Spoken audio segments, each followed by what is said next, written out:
সুপ্রিয় ছাত্রীরা, আশা করি তোমরা সবাই অনেক ভালো আছো। আজকের অনলাইন ক্লাসে তোমাদের সবাইকে স্বাগত।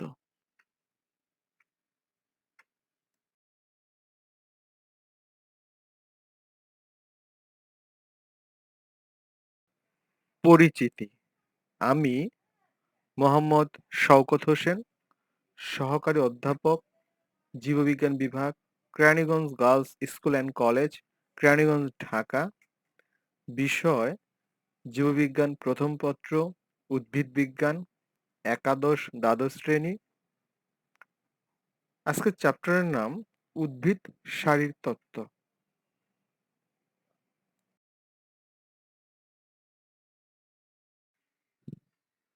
এখানে একটি চক্র রয়েছে। এই চক্রটি দেখে কি মনে হয়? এখানে আমরা দেখতে পাচ্ছি 6 ribulose 5 phosphate, RUBP, 6 ribulose 1,5 bisphosphate, carbon fixation, 3 PGA, আরো অনেক কিছু। এই চক্রটি দেখে কি বোঝা যায় এটি কিসের চক্র?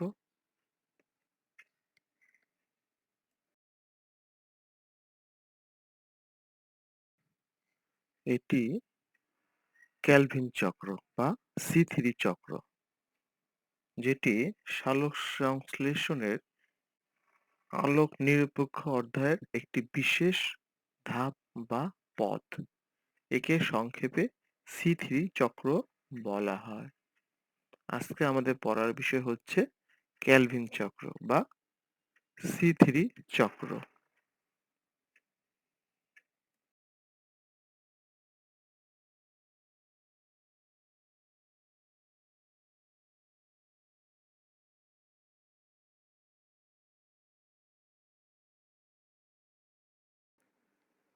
শিখন ফল।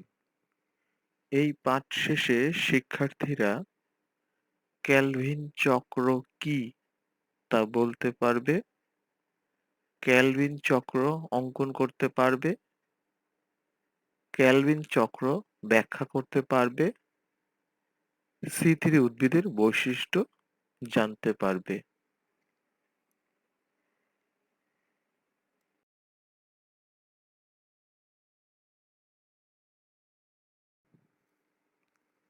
ক্যালভিন চক্র বা C3 চক্র 1947 থেকে 1949 সালে যুক্তরাষ্ট্রের ক্যালিফোর্নিয়া বিশ্ববিদ্যালয়ের ক্যালভিন ও তার সহযোগীরা তেজস্ক্রিয় কার্বন ব্যবহার করে সন্ধানী পদ্ধতিতে ক্লোরিলা নামক এককোষী শৈবালে কার্বন বিজারণে যে চক্রাকার গতিপথ আবিষ্কার করেন তা ক্যালভিন চক্র নামে পরিচিত। এই বিশেষ অবদানের জন্য ক্যালভিন 1961 সালে নোবেল পুরস্কার পান। সংক্ষেপে আমরা ক্যালভিন চক্রটি বর্ণনা করব। এই চক্রটি বর্ণনার সুবিধার্থে কয়েকটি ভাগে ভাগ করা হয়েছে। প্রথমে আমরা দেখব কার্বন যোগ বা কার্বক্সিলেশন। বায়ুস্থ কার্বন ডাই অক্সাইড ক্লোরোপ্লাস্টের স্ট্রোমাতে প্রবেশ করে তথায় পূর্ব থেকে অবস্থিত 5 কার্বন বিশিষ্ট রাইবোলোজ 1,5 বিসফসফেট, যাকে সংক্ষেপে RUBP বলে, এর সাথে যুক্ত হয়ে সৃষ্টি করে 6 কার্বন বিশিষ্ট একটি অস্থায়ী কিটো অ্যাসিড। কাজেই ক্যালভিন চক্রে কার্বন ডাই অক্সাইডের গ্রহীতা হলো RUBP। Rubisco enzyme carbon die অক্সাইডকে RUBP এর সাথে যুক্ত করতে সাহায্য করে।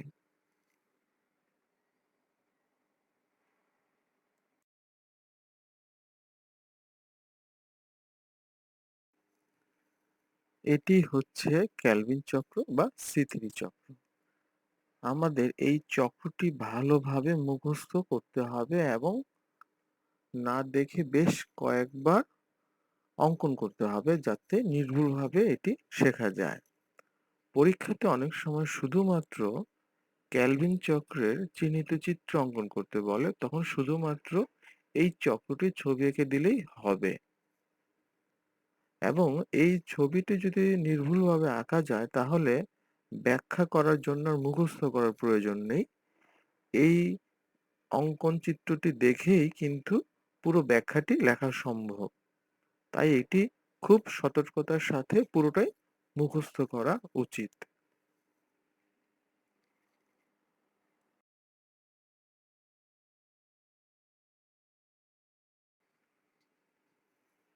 ৬ কার্বন বিশিষ্ট অস্থায়ী কিটো অ্যাসিড ১ অণু পানি গ্রহণ করে হাইড্রোলাইসিস প্রক্রিয়ায় সাথেই ২ অণু ৩-ফসফোগ্লিসারিক অ্যাসিড উৎপন্ন করে, যাকে সংক্ষেপে 3-PGA বলা হয়। ৩-ফসফোগ্লিসারিক অ্যাসিড ক্যালভিন চক্রের প্রথম স্থায়ী পদার্থ। ক্যালভিন চক্রে উৎপন্ন প্রথম স্থায়ী পদার্থ ৩ কার্বন বিশিষ্ট বলে এই চক্রকে C3 চক্র বলা হয়। যেসব উদ্ভিদে C3 চক্রের মাধ্যমে কার্বন বিজারণ হয় তাদেরকে C3 উদ্ভিদ বলা হয়। অধিকাংশ উদ্ভিদই C3 উদ্ভিদ, যেমন আম, জাম, ধান, পাট ইত্যাদি। কার্বন ডাই অক্সাইড ১ কার্বন বিশিষ্ট আর গ্লুকোজ ৬ কার্বন বিশিষ্ট। তাই এক অণু গ্লুকোজ তৈরি করতে হলে ৬ বার কার্বন ডাই অক্সাইড যুক্ত হতে হয়, অর্থাৎ চক্রটি ৬ বার সম্পন্ন হতে হবে। তাহলে ৬ চক্রে ১২ অণু 3-PGA বা ৩-ফসফোগ্লিসারিক অ্যাসিড তৈরি হয়। এরপরে আমরা দেখব ফসফেট যোগ বা ফসফোরাইলেশন। এটিপি থেকে একটি ফসফেট গ্রহণ করে ৩-ফসফোগ্লিসারিক অ্যাসিড ১,৩-বিস-ফসফোগ্লিসারিক অ্যাসিডে পরিণত হয়, যাকে বিপিজিএ বলা হয়। এখানে একটি এটিপি খরচ হয় এবং একটি এডিপি মুক্ত হয়। এখানে ৩-ফসফোগ্লিসারেট কাইনেজ এনজাইম এই বিক্রিয়ায় সহযোগিতা করে থাকে। এখানে আমরা হিসাব করে দেখতে পাবো যে ১২ অণু 3-PGA থেকে ১২ অণু বিপিজিএ তৈরি হয় এবং ১২টি এটিপি খরচ হয় এবং ১২টি এডিপি মুক্ত হয়।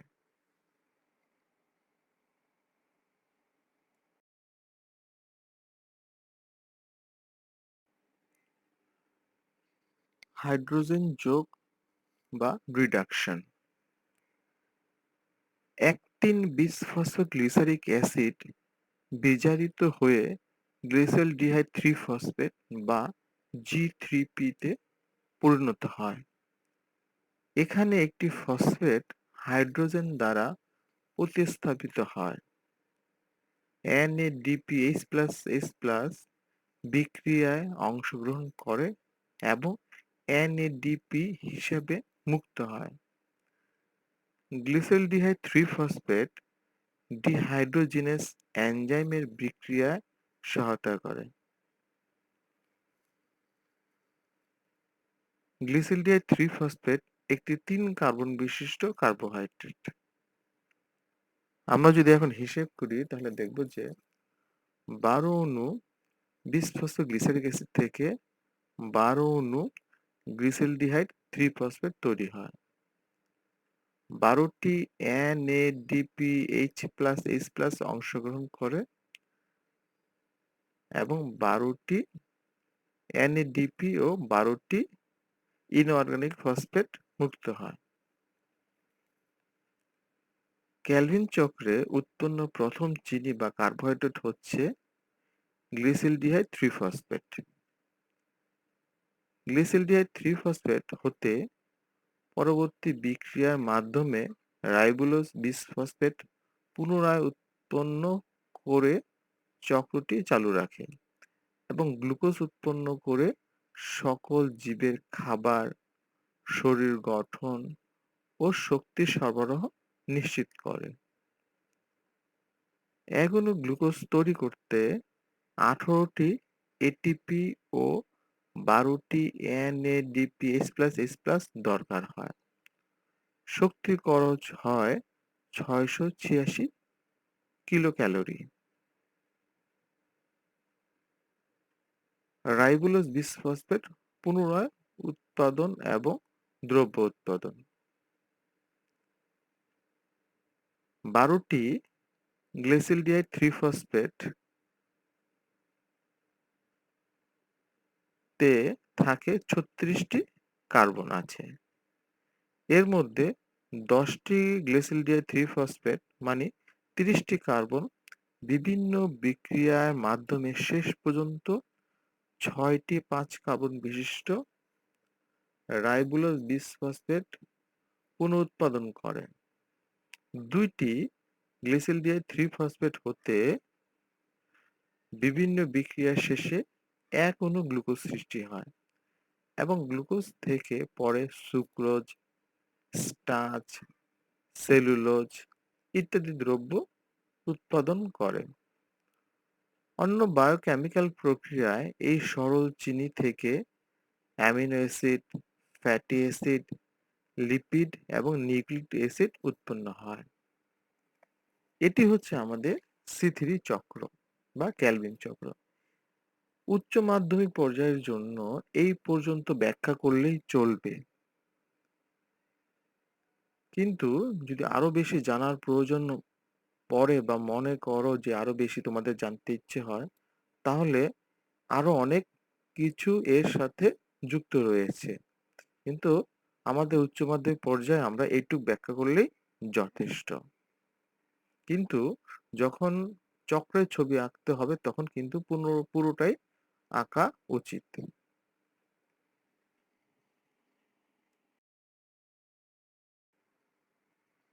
এখন আমরা দেখব সি3 উদ্ভিদের বৈশিষ্ট্য। যেসব উদ্ভিদের ক্যালভিন চক্র ঘটে এবং প্রথম স্থায়ী পদার্থ রূপে 3 কার্বন বিশিষ্ট 3-ফসফোগ্লিসারিক অ্যাসিড উৎপন্ন হয় সেসব উদ্ভিদকে সি3 উদ্ভিদ বলে। আর এই চক্রকে সি3 চক্র বলে। শৈবাল, ব্রায়োফাইটস, টেডোফাইটস ও নগ্নবীজী উদ্ভিদে সালোক সংশ্লেষণ পর্যবেক্ষণ করা হয়েছে, তার সবগুলোতেই সি3 চক্র পাওয়া গেছে। অধিকাংশ আবৃতবীজী উদ্ভিদে, বিশেষ করে দ্বিবীজপত্রী উদ্ভিদে সি3 চক্র বিদ্যমান। বেশ কিছু একবীজপত্রী উদ্ভিদেও সি3 চক্র লক্ষ্য করা যায়। সি3 উদ্ভিদের বৈশিষ্ট্যগুলো নিম্নরূপ। 1. সি3 উদ্ভিদের স্টোমাটা দিনের বেলায় খোলা থাকে এবং রাতে বন্ধ থাকে। 2. সি3 উদ্ভিদের পাতায় বান্ডলশীট ঘিরে মেসোফিল টিস্যুর কোনো পৃথক স্তর থাকে না, অর্থাৎ ক্রাঞ্চ অ্যানাটমি অনুপস্থিত। 3. ক্লোরোপ্লাস্টে একই ধরনের গ্রানাম থাকে। 4. সি3 উদ্ভিদের সালোক সংশ্লেষণের জন্য তাপমাত্রা 10 থেকে 25 ডিগ্রি সেলসিয়াস প্রয়োজন হয়। 5. বায়ুমণ্ডলে 20% বেশি অক্সিজেন থাকলে সি3 উদ্ভিদের কার্বন বিজারণ বাধাগ্রস্ত হয়। 6. বাতাসে 50 থেকে 150 পার্টস পার মিলিয়ন কার্বন ডাইঅক্সাইডের উপস্থিতিতে সি3 চক্র ভালো চলে। 7. সি3 উদ্ভিদে রাইবোলোজ 1,5-বিসফসফেট প্রথম কার্বন ডাইঅক্সাইড গ্রহণ করে। 8. এদের শর্করা উৎপাদন ক্ষমতা প্রজাতি ভেদে নিম্ন থেকে উচ্চতর হয়। 9. সি3 উদ্ভিদে ক্যালভিন চক্রের প্রথম স্থায়ী পদার্থ 3-ফসফোগ্লিসারিক অ্যাসিড।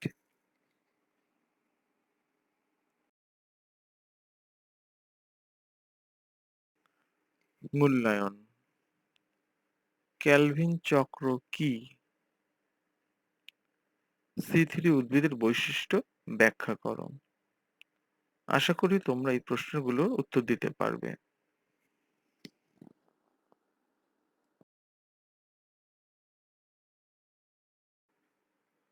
বাড়ির কাজ।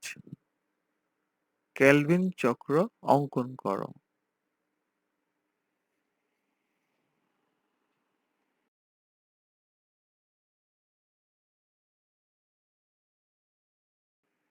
আশা করি এই ক্লাসটির মাধ্যমে তোমরা C3 চক্র সম্পর্কে ভালো ধারণা লাভ করেছো। তারপরে যদি তোমাদের কোনো কোশ্চেন মনে আসে তাহলে তোমরা আমাকে ইনবক্স করতে পারো। আমি তোমাদের কোশ্চেনের উত্তর দেওয়ার চেষ্টা করব। আমার ক্লাসটি করার জন্য তোমাদের সবাইকে অনেক অনেক ধন্যবাদ।